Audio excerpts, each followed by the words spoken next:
Colonel Shailendra, फिर ऐसे में तो गाजा में विद्रोह जैसी स्थिति उस हमास के खिलाफ भी हो जाएगी जो लोग उसको सपोर्ट कर रहे थे, समर्थन कर रहे थे। मैं आपको सिर्फ एनालाइज करके कुछ चीज़ें बता सकता हूं। मैं एक्सपर्ट नहीं हूं, लेकिन जो सिचुएशन है उसे आप लोग पढ़ें, देखें और एनालाइज करें।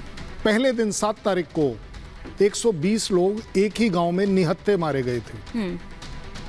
आप फिगर देखते जाए। आप आज रो रहे हैं 3300 के लिए, मेरा भी रोना उनके साथ है। 120 को निहत्तों को कोल्ड ब्लड में आपने मारा है, वो बहुत अच्छे काम किया आपने। चलिए कोई बात नहीं, हो सकता है कि वो हमास के आतंकवादियों ने किया हो।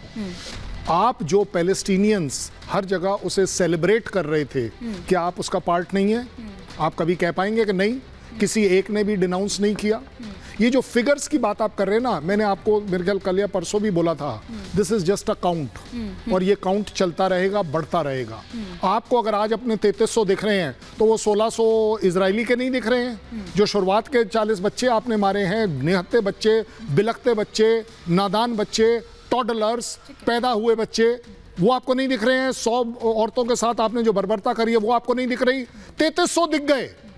मैं कहता हूं आपको वो 200 क्यों नहीं दिख रहे जो आपने होस्टेज रखे हुए हैं?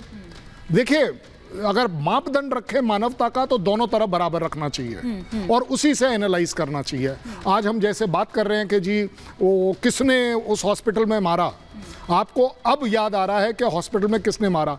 आप खुद आकलन कर लीजिए, इसका फायदा किसको होने वाला है और किसका फायदा हो गया। जॉर्डन का जो विजिट है वो कैंसिल हो गया, वो इजराइल के फेवर में है। अगर वो इजराइल के फेवर में है तो इजराइल जितना सुसाइडल कोई नहीं हो सकता कि एक अच्छी खासी चीज जहां उसके होस्टेजेस बच सकते थे उसको आपने सैबोटैज कर दिया। किसका फायदा है इस सब में? मैं कहता हूं तुम दोनों जीतो या ना जीतो, that is Hamas, Palestine, Iran या यूएस और इजराइल, तुम जीतो ना जीतो, मैं हार गया क्योंकि मेरी मानवता हार गई। मेरी मानवता के ऊपर आपकी क्रूरता हार रही है। आपकी क्रूरता जो है वो मेरे ऊपर बढ़ रही है, और जब कोई पीस इनिशिएटिव करने की बात आ रही है तो आप इस तरीके से उसे हाईजैक कर देते हैं। इसी बात को आगे ले जाऊंगी, रॉबिन सर का रुख करूंगी। और जैसे जनरल मेस्टन भी अभी यहां पर कह रहे थे कि वो जो तमाम कोशिश हो रही थी इस हमले के बाद, क्या वो कोशिशें जो हैं वो डिरेल हो गई है? अपने रक्षा के अधिकार के लिए भी देखिए किस तरह से समर्थन जुटाने की कोशिश जो इजराइल है वो कर रहा था अमेरिका के नेतृत्व में, वो जो राजनयिक प्रयास हो रहे थे, वो सब कुछ डिरेल हो गया।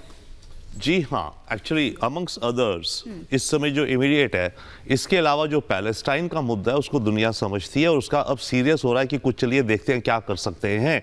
तो बाइडेन को जो जॉर्डन जाना था, पैलेस्टीन अथॉरिटी के प्रेसिडेंट, इजिप्ट के प्रेसिडेंट से मिलना था, उसका फोकस वो था कि पैलेस्टाइन पीपल के साथ लॉन्ग टर्म में किस तरह से रिकंसिलेशन करा जाए। अब इस अटैक के बाद वो तो टोटल डीरेल हो गया ना, तो जितना वो डीरेल हुआ या नेगेटिव में गया उतनी ज़्यादा कयास बढ़ेगा, उतनी ज़्यादा कॉन्फ्लिक्ट बढ़ेगा, और दैट वही चीज़ है जो भी कोई आतंकी ऑर्गेनाइजेशन चाहता है। 1